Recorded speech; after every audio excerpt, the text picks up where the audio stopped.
Buenos días, hermanos. Tengan este domingo 12 de septiembre del año 2021.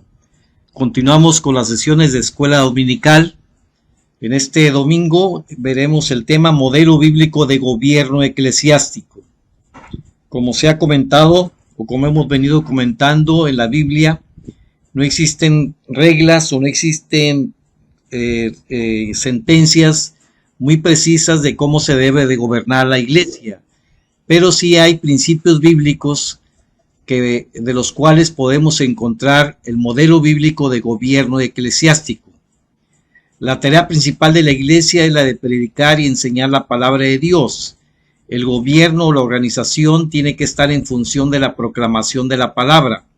Los primeros indicios de una organización del pueblo de Dios lo vemos en Éxodo capítulo 18. Como recordemos, Jetro visita a Moisés en el desierto y observa que Moisés se dedica mucho tiempo, invierte mucho tiempo en atender los asuntos cotidianos del pueblo de Israel.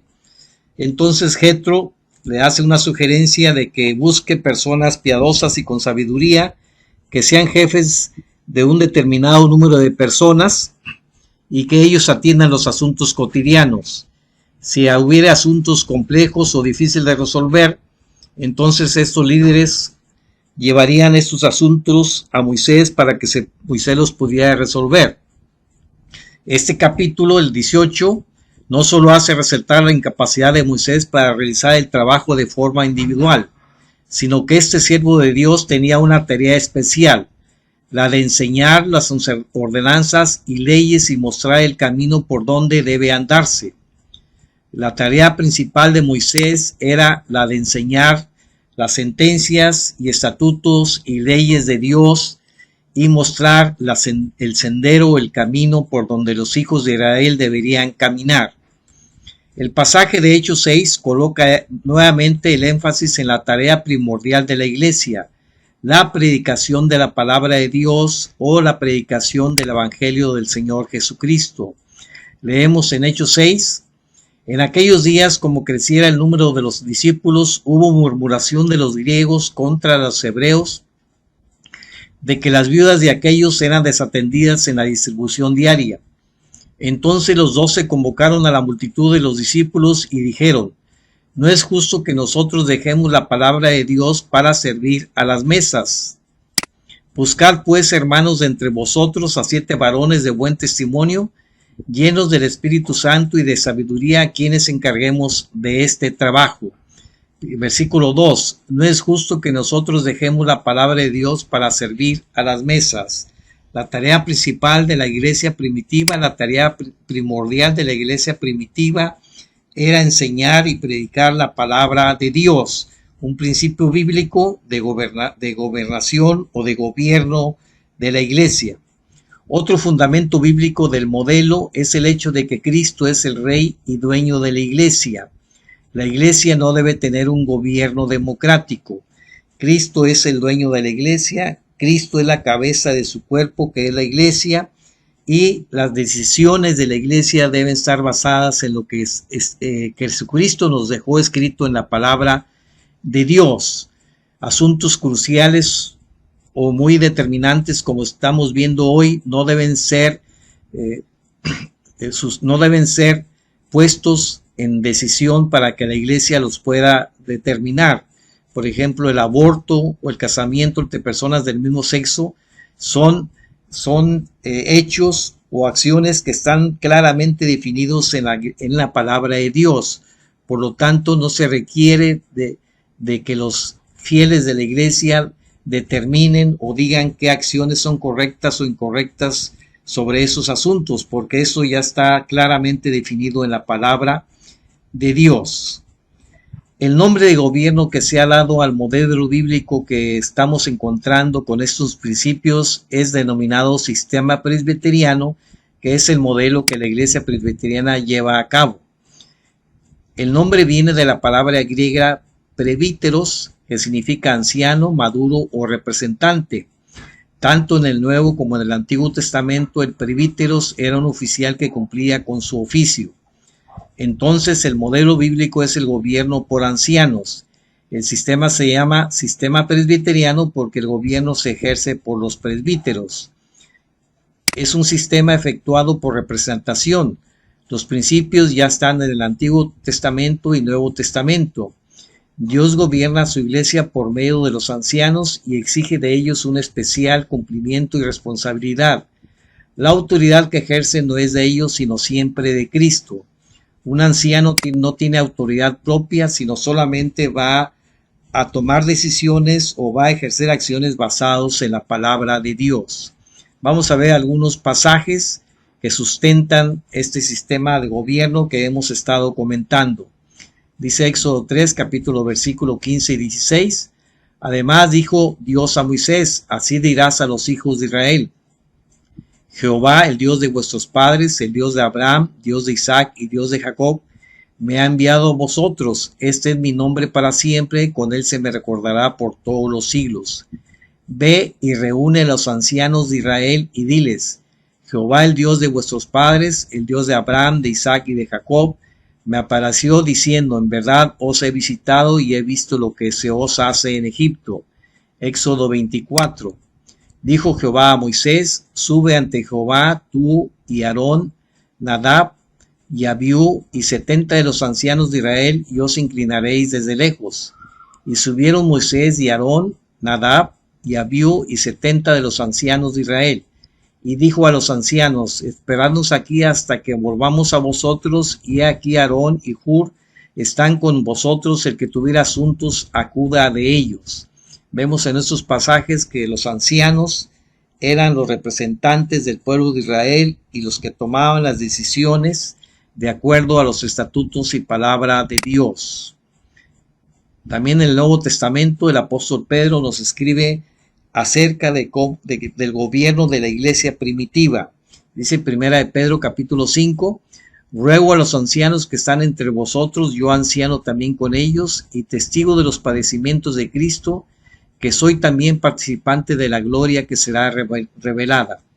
Apacentad la grey de Dios que está entre vosotros, cuidando de ella, no por fuerza, sino voluntariamente, no por ganancia deshonesta, sino con ánimo pronto, no como teniendo señorío sobre los que están a vuestro cuidado, sino siendo ejemplos de la grey. Y cuando aparezca el príncipe de los pastores, vosotros recibiréis la corona incorruptible de gloria. El apóstol Pedro exhorta a los ancianos a que cuiden de la iglesia, no por fuerza, sino voluntariamente, no por ganancia deshonesta, sino con ánimo pronto.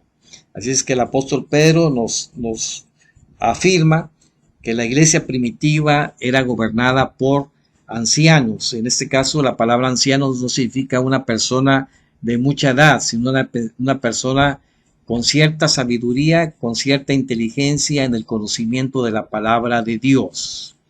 Bien, hermanos, hemos estudiado el modelo bíblico de gobierno eclesiástico, que es el sistema presbiteriano. Oremos. Dios, en esta mañana permite que esta escuela dominical sea de bendición para todos los que hemos estado escuchando y viendo la escuela dominical, que fortalezca nuestras vidas, que sea, Señor, para aclarar dudas, que sea para que podamos crecer en la fe del Señor Jesucristo y que podamos cada día ir creciendo y madurando en estos aspectos de la palabra de Dios y que sean para edificación de todos los creyentes. En Cristo Jesús. Amén.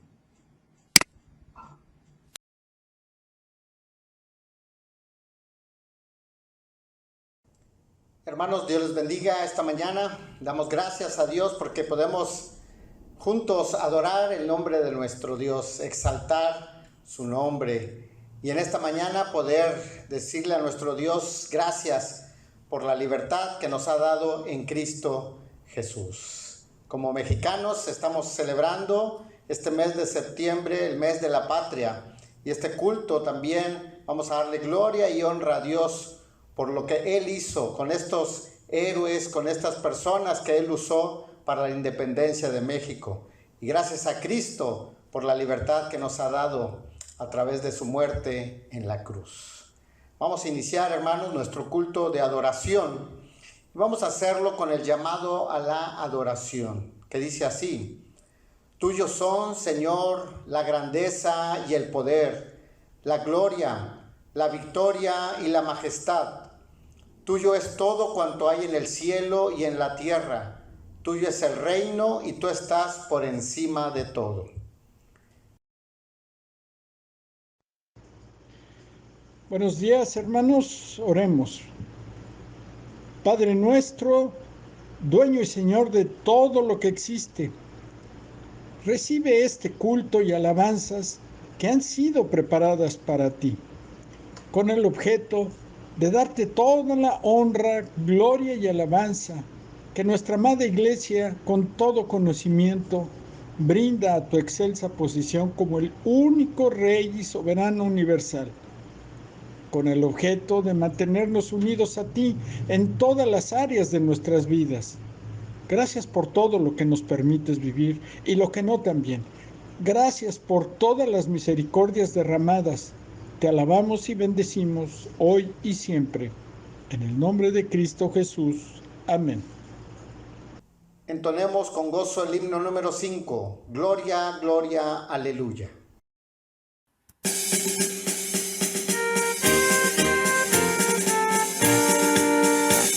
Es el Dios de los ejércitos en quien yo confiaré, y con címbalos de gozo al Señor ensalzaré.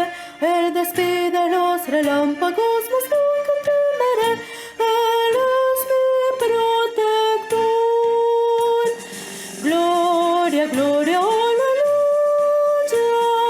Gloria, gloria, aleluya. Gloria, gloria, aleluya a nuestro Salvador. Con ejército no gana sus victorias el Señor, ni con fuerza lucha en contra de Satán el tentador. La potencia del Espíritu, dicho Dios de amor, es lo que vencerá. Gloria, gloria, aleluya. Gloria, gloria, aleluya. Gloria, gloria, aleluya a nuestro Salvador. En Belén de Palestina el Señor Jesús nació, y después de 30 años en la 30 cruz murió. Pero vive para siempre, pues la tumba ya venció. Su nombre alabaré. Gloria, gloria, aleluya. Gloria, gloria, aleluya. Gloria, gloria, aleluya a nuestro Salvador. El Señor de los señores ya muy pronto volverá, y a su pueblo con gran gozo a las nubes llevará, y por siempre moraremos todos en la eternidad con nuestro Salvador. Gloria, gloria, aleluya. Gloria, gloria, aleluya. Gloria, gloria, aleluya a nuestro Salvador. Llamado a la confesión. Pelea la buena batalla de la fe, haz tuya la vida eterna a la que fuiste llamado, y por lo cual hiciste aquella admirable declaración de fe delante de muchos testigos. Ten piedad de mí, oh Dios, conforme a tu misericordia, conforme a la multitud de tus piedades, borra mis rebeliones. Lávame más y más de mi maldad, y límpiame de mi pecado, porque yo reconozco mis rebeliones, y mis pecados están siempre delante de mí. Contra ti solo he pecado y he hecho lo malo delante de tus ojos, para que sea reconocido justo en tu palabra, y tenido por puro en tu juicio. He aquí, en maldad he sido formado, y en pecado me concibió mi madre. He aquí, tú amas la verdad en lo íntimo, y en lo secreto me has hecho comprender sabiduría. Purifícame con hisopo y seré limpio. Lávame y seré más blanco que la nieve. Hazme oír gozo y alegría, y se recrearán los huesos que has abatido.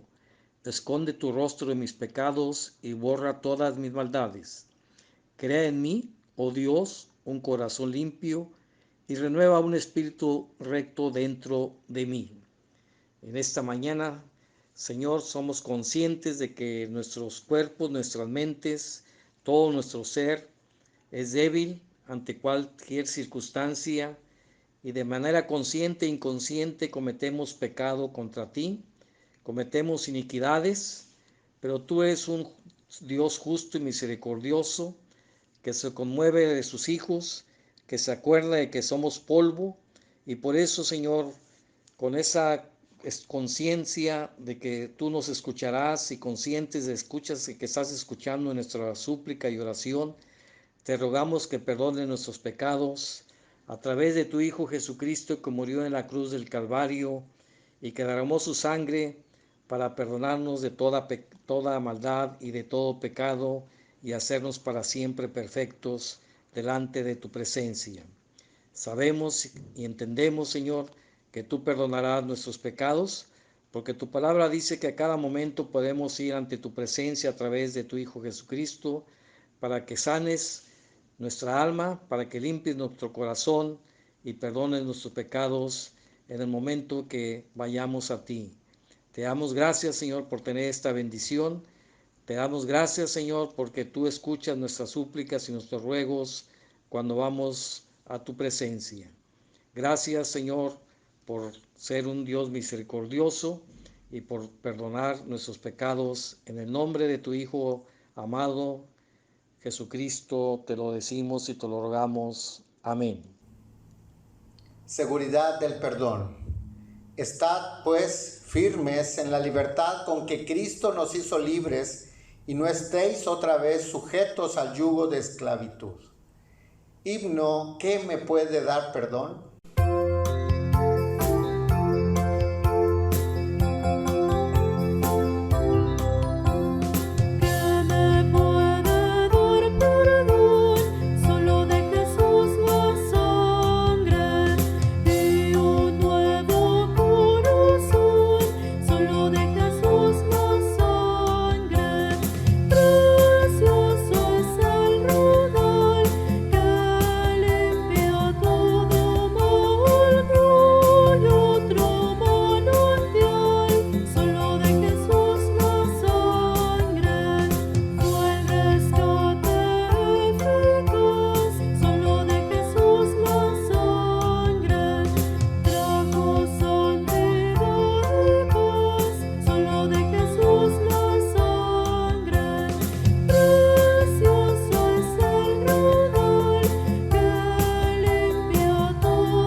Estén siempre alegres, oren sin cesar, den gracias a Dios en toda situación, porque esta es su voluntad para ustedes en Cristo Jesús.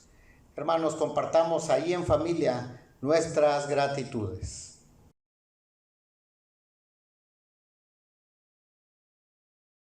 Entonemos, hermanos, el himno Los panes y los peces, mientras recogemos las ofrendas y los diezmos.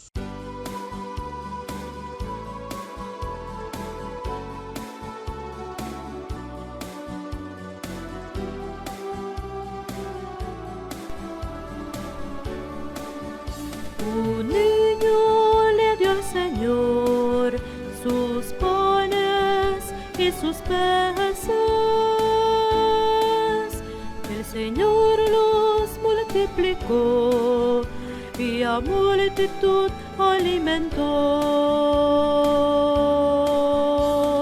Trae tus panes y tus peces al Señor y Él multiplicará. Trae tus panes y tus peces al Señor y Él multiplicará. Si tú dejas que Él tome tu corazón, el Señor te bendecirá y la vida Él te dará. Trae tus panes y tus peces al Señor y Él multiplicará. Trae tus panes y tus peces al Señor y Él multiplicará.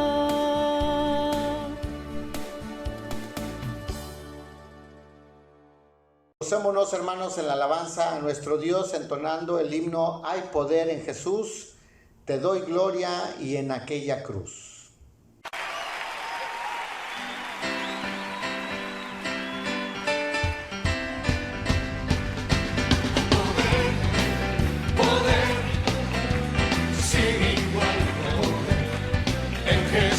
Cántalo conmigo. Quien murió. Hay poder, poder sin igual en la sangre que vertió. Quien se salvó de toda maldad. Tan solo hay poder en quien.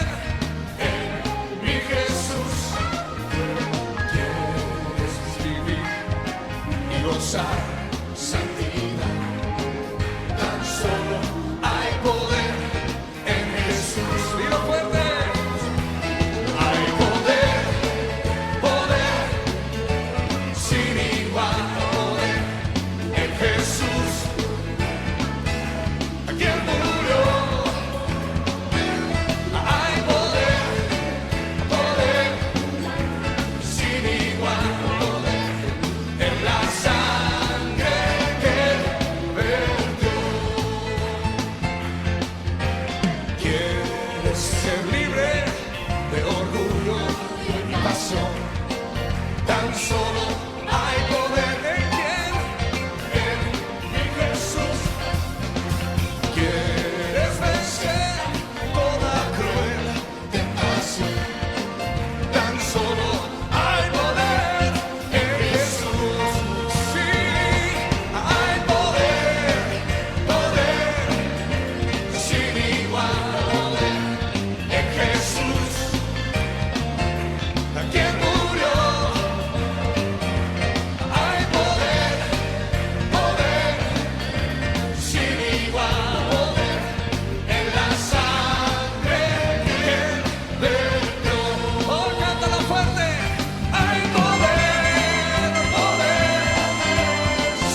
cuán hermoso eres, Jesús.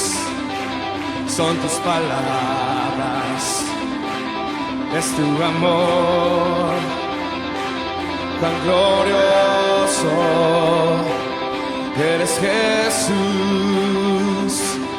Es tu poder, fue tu cruz la que me salvó, me rescató. Un momento ahí nos dio libertad. Te doy gloria, gloria, te doy gloria, gloria, te doy gloria, gloria a ti, Jesús. Te doy gloria, gloria, te doy gloria, gloria, te doy gloria, gloria a ti, Jesús. Cuán hermoso eres, Jesús. Son tus palabras, es tu amor, cuán glorioso eres, Jesús. Es tu poder, fue tu cruz la que me salvó, me rescató. Un momento ahí nos dio libertad.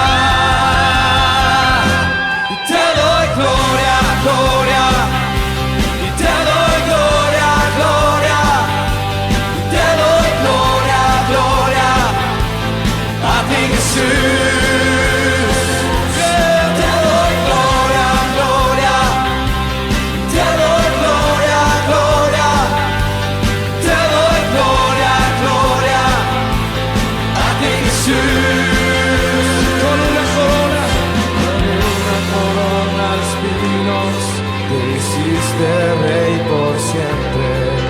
Con una corona de espinos, te hiciste rey por siempre. Con una corona de espinos, te hiciste rey por siempre. Te doy gloria, gloria, te doy gloria, gloria, te doy gloria, gloria a ti, Jesús. Te doy gloria, gloria, te doy gloria, gloria, te doy gloria,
Oremos, hermanos, por las necesidades de la iglesia y de las familias.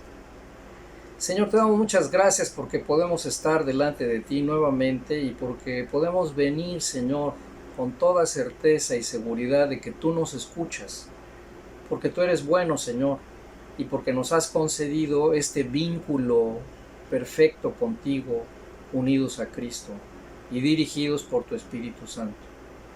Por eso, Señor, queremos seguirte rogando por la salud de cada uno de los miembros de Ven con Nosotros. Te rogamos por la salud de cada una de las familias de la iglesia. Y te rogamos también por la salud de todos y cada uno de la familia extensa de cada uno de los miembros de la iglesia. Señor, rogamos que nos conserves sanos, que nos libres, Señor, de enfermarnos durante esta pandemia. Así rogamos, Señor, también que el amor tuyo, ese amor que tú mostraste, Señor, y que sigues mostrándonos día con día, sea nuestro motivo principal, Señor.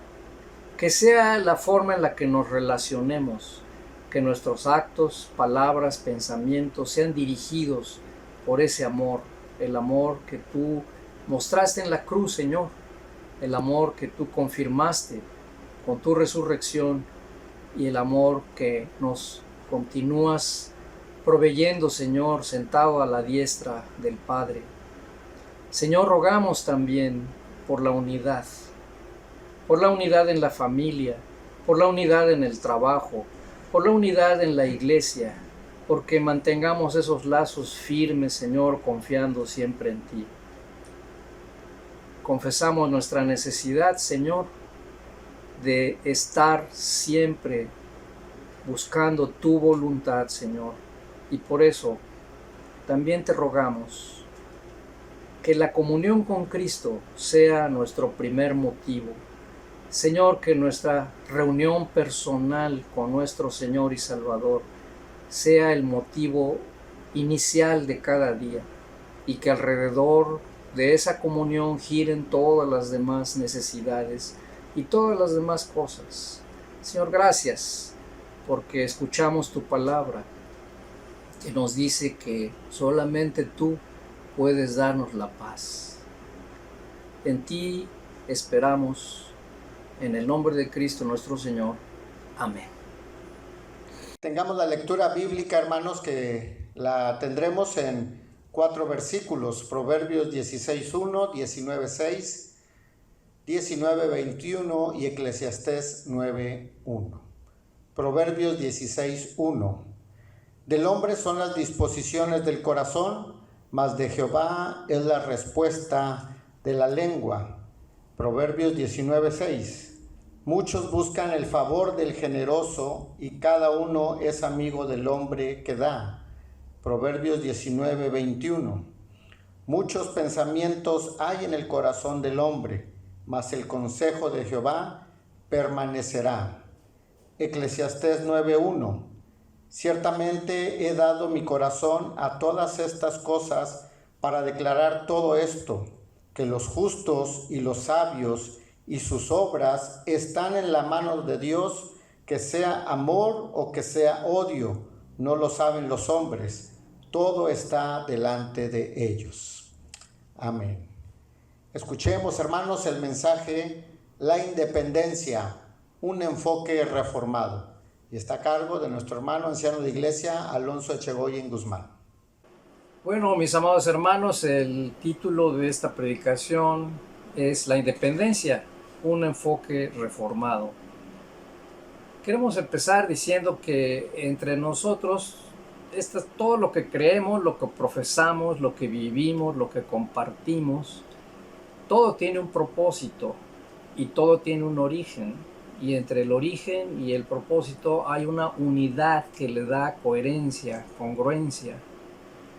Esta convicción no ha sido una elaboración personal, no es una elaboración individual de ninguna manera. Le damos gracias a Dios que en su gracia y su amor incomparable, en su amor tan grande, nos ha revelado en su palabra su voluntad, para que seamos sus hijos. Dios es el dueño de todo lo que existe y podemos otra vez decir que es nuestro Padre. Y nuestro Padre nos permitió nacer en este país precisamente en el tiempo en el que Él decidió que debiéramos nacer. La historia de México, entonces, podemos decir también, siempre ha estado en las manos del Señor y estará siempre en sus manos. Oremos. Señor, estamos delante de ti agradecidos por este día y por todas estas celebraciones que se dan en este mes, Señor, donde nos concedes reflexionar y recordar que eres tú quien dirige los destinos de las naciones, Señor, y que finalmente todos los seres que tú has creado estaremos delante de tu augusta presencia, confesando que tú eres el Señor, el dueño de todo lo que existe. Rogamos tu dirección y tu bendición en este día, Señor. En el nombre de Cristo te lo rogamos. Amén. Bueno, mis hermanos, pues esta predicación la he dividido en dos secciones. La primera es la lección de la historia, la segunda es el sentido de la historia y luego unas conclusiones. Oficialmente, como todos recordamos, la Guerra de Independencia inició en 1810 y terminó en 1821. 11 años de lucha. Una condición que generó el inicio del conflicto armado fueron que después de 300 años de dominación de la corona española, los habitantes de la Nueva España descubrieron que la madre patria en Europa era muy diferente de lo que ahora era esa nación.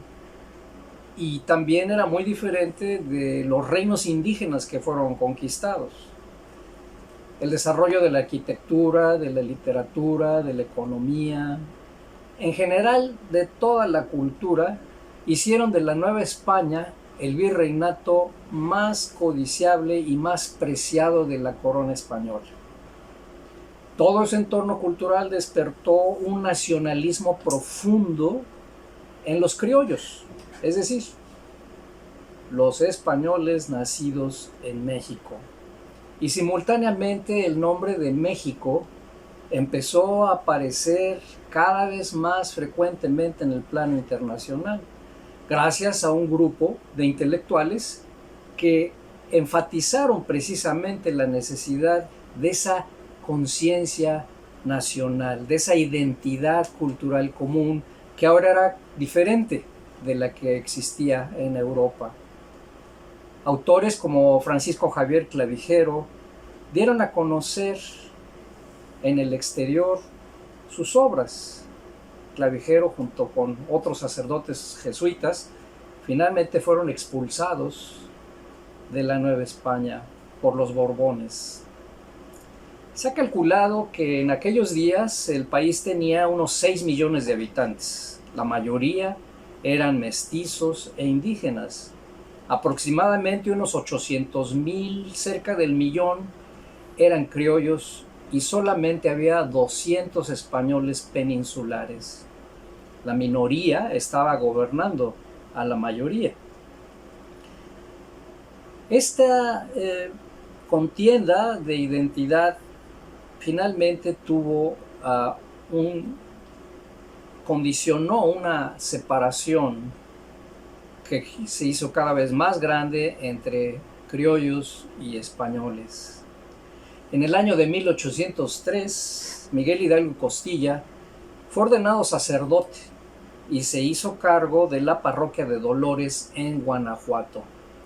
Se ocupó de mejorar las condiciones de sus feligreses, a quienes les enseñó el cultivo de la vid, les enseñó a criar abejas, les enseñó cómo construir loza y ladrillo y creó toda una industria. En medio del descontento general hubo dos hechos decisivos que precipitaron el inicio de la Guerra de Independencia. Uno de ellos fue la independencia de las colonias inglesas de Norteamérica y el otro fue la invasión de España por Napoleón Bonaparte y la imposición como emperador de José Bonaparte en 1808. En ese mismo año, el virrey José de Iturrigaray trató de formar una junta de gobierno autónoma, en tanto la monarquía se restituía en España, porque ahora Fernando VII estaba prisionero. Pero los comerciantes españoles no estuvieron de acuerdo con el virrey Iturrigaray, lo apresaron, dirigidos por Gabriel del Yermo, lo destituyeron y lo enviaron de regreso a España. La idea de la autonomía se extendió por muchos sectores del país, de tal manera que en 1809, en Valladolid, hoy Morelia, en San Miguel el Grande, en Dolores y en Querétaro, se inició una conspiración para lograr la independencia de México. Además de Hidalgo, participaban Ignacio Allende, Juan Aldama, el corregidor Miguel Domínguez y su esposa Josefa Ortiz. El plan original era desatar la guerra el 1 de diciembre de 1810. Sin embargo, la fecha, por diversas circunstancias, tuvo que ser modificada y se estableció para el 2 de octubre. Pero el 13 de septiembre, la conspiración fue descubierta y eso precipitó los acontecimientos. Y por eso en la madrugada del 16 de septiembre, Hidalgo convocó al pueblo de Dolores para iniciar la guerra. Y empezó la lucha armada. Luego de victorias y algunas derrotas en diversos frentes, Hidalgo publicó el decreto de abolición de la esclavitud, la derogación de los tributos, la prohibición del uso del papel sellado y la extinción de los estancos. Luego de la derrota que sufrieron los insurgentes en la batalla de Puente de Calderón el 17 de enero de 1811, fueron apresados ellos y todo su ejército. Hidalgo fue fusilado el 30 de julio de 1811 en Chihuahua, junto con Allende, Aldama y Jiménez. Aquí es importante traer a colación un antecedente muy importante también. El 19 de octubre de 1810, o sea, poco más de un mes después de haberse iniciado la lucha, el cura de Carácuaro, José María Morelos y Pavón, se unió a la lucha en el pueblo de Charo, Michoacán, en donde alcanzó a Hidalgo solicitando unirse a la lucha. Y Hidalgo le encomendó específicamente que organizara la lucha armada en el sur del país, lo cual Morelos hizo cabalmente. A partir de entonces organizó su ejército y empezó la lucha en el sur también. El 13 de septiembre de 1813 se reunió el Congreso Nacional Constituyente, convocado por Morelos en Apatzingán. En él dio a conocer los sentimientos de la nación. Aquí menciono 3 de los 23 puntos que constituyen dicho documento. Primero, que la América es libre e independiente de España y de toda otra nación, gobierno o monarquía, y que así se sancione, dando al mundo las razones. Segundo, que la religión católica sea la única, sin tolerancia de otras. Tercero, que todos sus ministros se sustenten de todos y solo los diezmos y primicias, y el pueblo no tenga que pagar más obvenciones que las de su devoción y ofrenda. El 6 de noviembre de 1813, los diputados firmaron el acta solemne de la Declaración de Independencia de América Septentrional en Chilpancingo, Guerrero. En medio del fragor de la batalla, los diputados fueron redactando los puntos de la Constitución con el nombre de Decreto Constitucional para la Libertad de la América Mexicana, la cual fue sancionada en Apatzingán el 22 de octubre de 1814.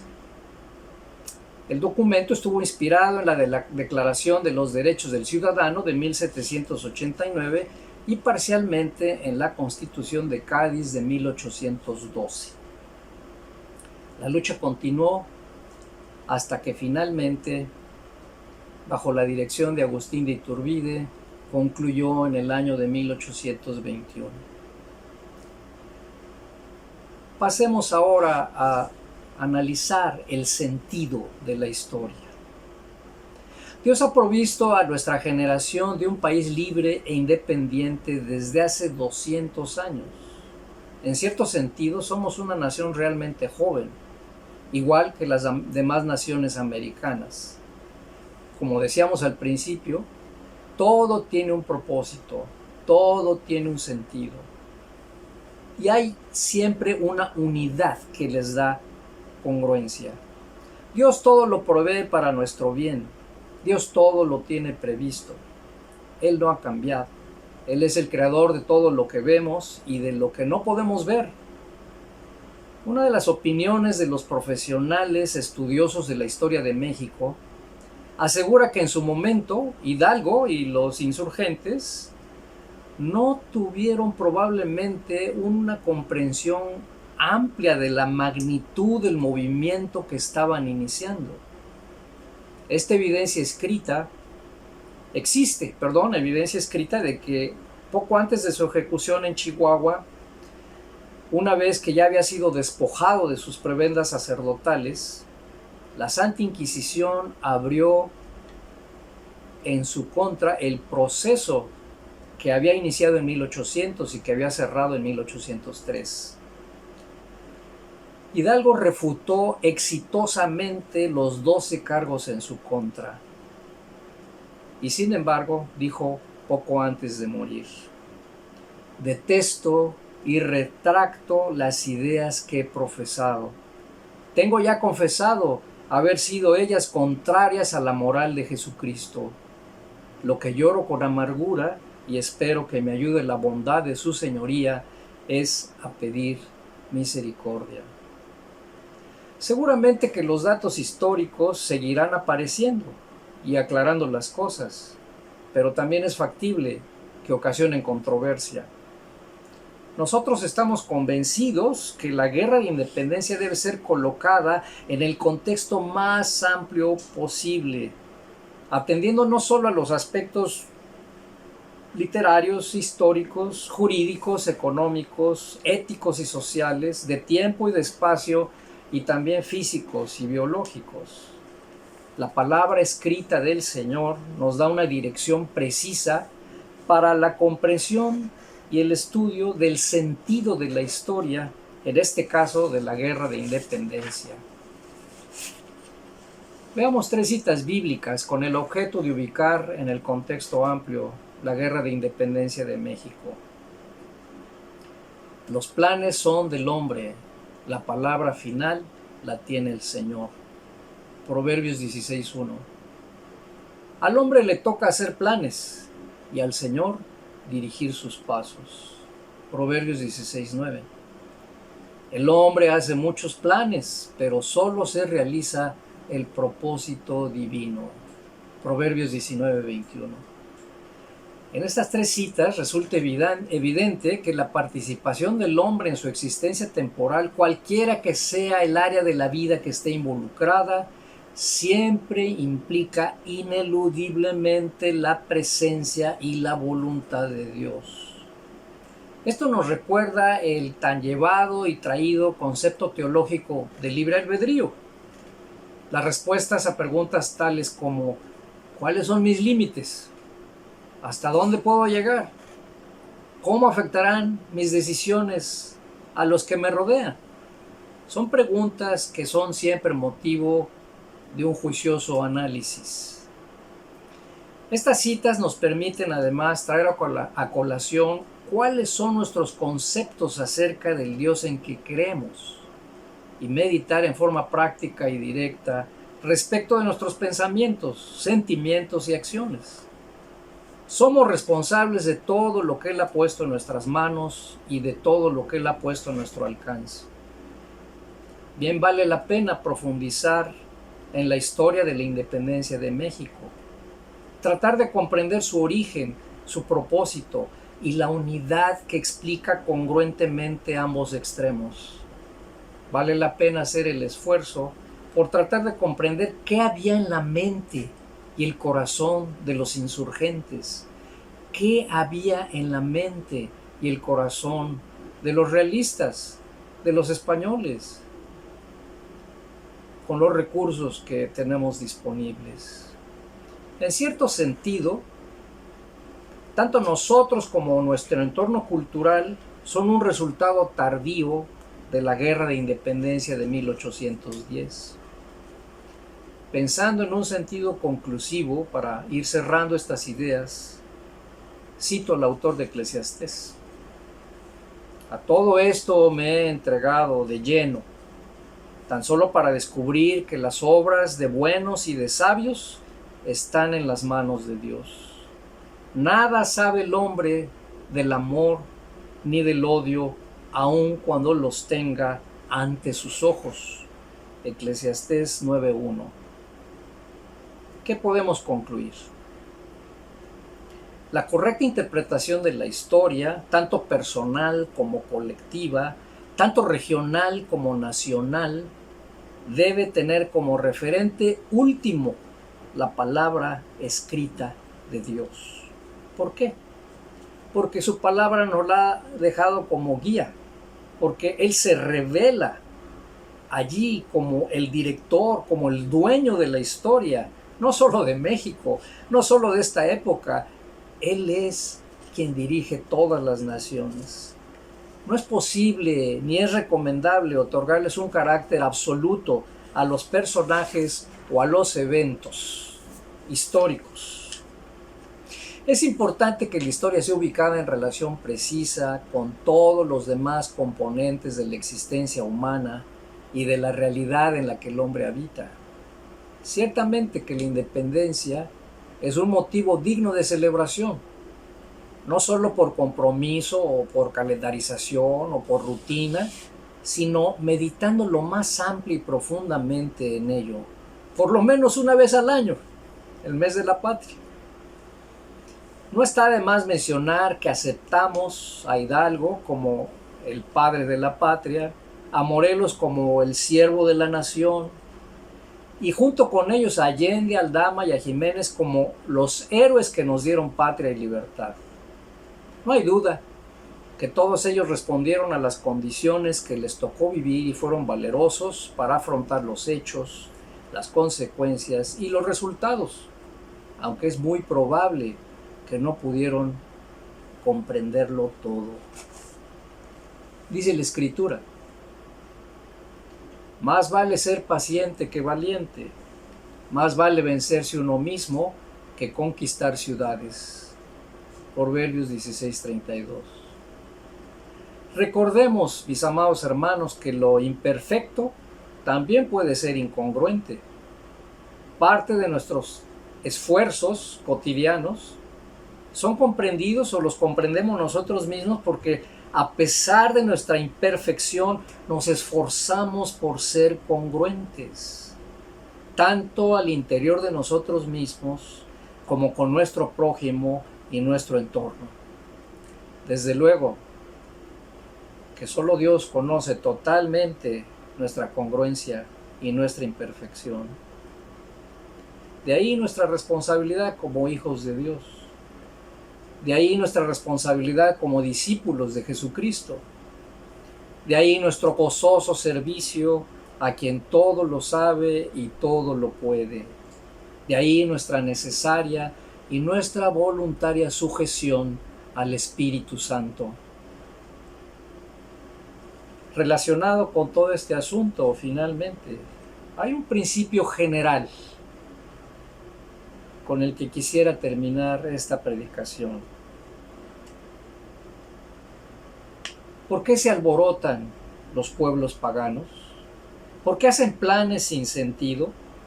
Los reyes y gobernantes de la tierra se rebelan y juntos conspiran contra el Señor y su rey escogido, y gritan: vamos a quitarnos sus cadenas, vamos a librarnos de sus ataduras.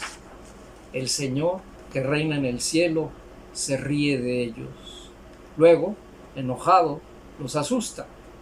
Lleno de furor les dice: ya he consagrado a mi rey sobre Sión, mi monte santo. Voy a anunciar la decisión del Señor. Él me ha dicho: tú eres mi hijo, yo te he engendrado hoy. Pídeme que te dé las naciones como herencia y hasta el último rincón del mundo en propiedad, y yo te los daré. Con cetro de hierro destrozarás a los reyes, los harás pedazos como a ollas de barro.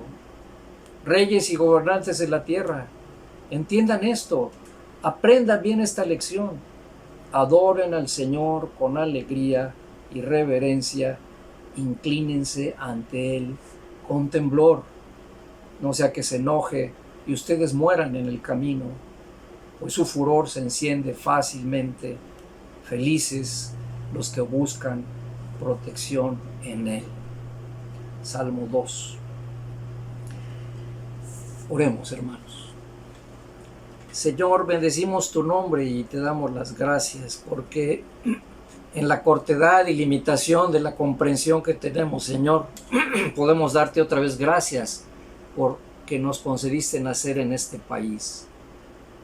Y porque, Señor, el día de hoy podemos acercarnos a tratar de entender un poco mejor lo que significa independencia, libertad.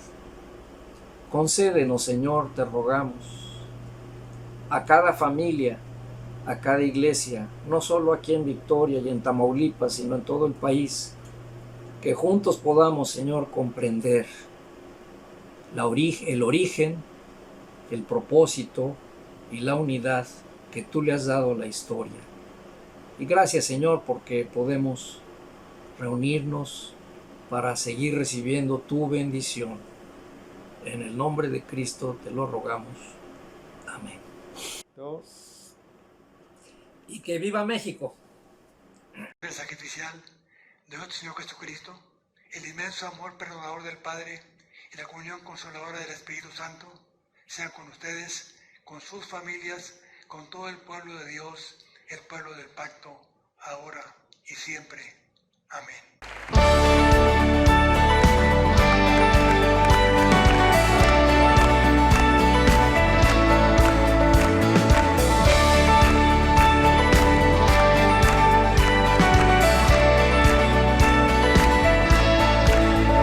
Las cadenas de la muerte me quitó, para mí ya no hay condenación, hay libertad, libertad. Siendo esclavo del pecado me libró, en la cruz compró mi redención y libertad.